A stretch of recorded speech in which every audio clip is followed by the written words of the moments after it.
దండి అడిగల నాయనారని ఒక నాయనారు ఉన్నారు. ఈయనకి రెండు కళ్ళు లేవు. ఈ దండి అడిగల నాయనార్ దగ్గరికి వెళ్లి ఎవరో చెప్పారు, అయా శివాలయం పక్కనున్నటువంటి తటాకాన్ని అన్యమతస్థులు తటాకాన్ని కప్పెట్టేస్తున్నారని చెప్పారు. నాకా రెండు కళ్ళు లేవు, నేను వెళ్లి ఏం తవ్వుతాను అని ఆయన అనుకునేవాడు కాదు. రాత్రి వాళ్ళు పని చేయరు కదా, వాళ్ళు ఎంత కప్పెట్టేశారో నేనంతా మళ్ళీ తవ్వేస్తానని ఈయన గుణపం పారా పట్టుకుని అందులో దిగిపోయేవాడు. వాళ్ళు కొన్ని వందల మంది కలిసి కప్పెట్టేవారు. ఈయన ఒక్కడు అంధుడు దిగేవాడు. దిగి పారతో వేసేసి అది ఎటు వేస్తున్నాడో కూడా తెలియదు ఆయనకి. పాపం తడుముకుంటూ వెళ్లి పైన వేసేసి నేను మళ్ళీ శివుడికి తటాకం తవ్వేస్తున్నాను అనేవాడు. ఒక రోజు తెల్లవారిపోయిందని తెలుస్తుందా? తెలియదు ఆయనకు. అంధుడు. అన్యమతస్థులు వచ్చేసారు. వచ్చేసి చూశారు. హోరి గుడ్డివాడా, అంధుడా, మేము కప్పెట్టే తటాకాన్ని నువ్వు తవ్వగలిగిన మొనగాడివా?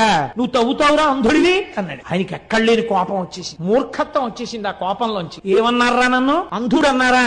మా స్వామే కనుక ఉన్నది నిజమైతే ఇవాళ రాత్రి మళ్ళీ నేను తటాకం తవ్వడానికి వస్తాను కదా, నా కళ్ళు కనపడాలి, మీ కళ్ళు పోవాలన్నాడు. ఎంత చిత్రమైన మాట చూడండి. మూర్ఖత్వంతో అన్నాడంతే ఆ మాట. వాళ్ళు పెద్ద పరిహాసం చేశారు. నోరు మొయ్యి, రాత్రికి మళ్ళీ తటాకం తవ్వుతావా? మా కళ్ళు పోతాయి, నీ కళ్ళు వస్తాయా? అది చూద్దామని మళ్ళీ కప్పెట్టారు. కప్పెట్టి వెళ్ళిపోయారు. మళ్ళీ రాత్రి వచ్చారు, కిందకి దిగాడు. దిగి గుణపం పారా పట్టుకున్నాడు. ఈశ్వర, తెల్లవారేటప్పటికీ నా కళ్ళు రావాలి, వాళ్ళ కళ్ళు పోవాలి, మళ్ళీ చెప్తున్నా, నువ్వు ఉన్నావని నాకు నమ్మిక అన్నాడు. తవ్వాడు. ఇప్పుడు ఈశ్వరుడు సంకటంలో పడ్డాడు. మహాభక్తుడు అన్నమాట నిజం చేసి తీరాలి, నచ్చ చెప్తే విండవు. కాబట్టి తెల్లవారుతోంది. ఈయనకి కళ్ళు వచ్చాయి, వాళ్ళకి కళ్ళు పోయి, అందరికీ కళ్ళు పోయి. ఈ విషయం మహారాజుకు తెలిసింది. రాజు స్వయంగా బయలుదేరి వచ్చాడు. ఇన్నాళ్లు వీళ్ళు చేసినదంతా అసత్య ప్రచారం కనుక వీళ్ళ నాలుకలు కూడా కోసేయండి. వీళ్ళని ఈ రాజ్యంలో ఉండకుండా రాజ్యం బహిష్కారం చెయ్యండి. నిష్కారణంగా వీళ్ళ మాటలు నమ్మి నేను ఎన్నో దేవాలయాలు మూశాను, కోనేరును కప్పెట్టాను, కాబట్టి వీళ్ళని బయటికి తోసేయండి, నా చేత పాపం చేయించారన్నాడు. వాళ్ళు తడుముకుంటూ రాజ్యంలోంచి బయటికి వెళ్ళిపోయారు. అలా మహానుభావుడు దండి అడిగల నాయన మూర్ఖత్వంతో శంకరుణ్ణి కిందకి దింపేశాడు. దింపేసి ఈశ్వరాస్తిత్వాన్ని నిలబెట్టాడు.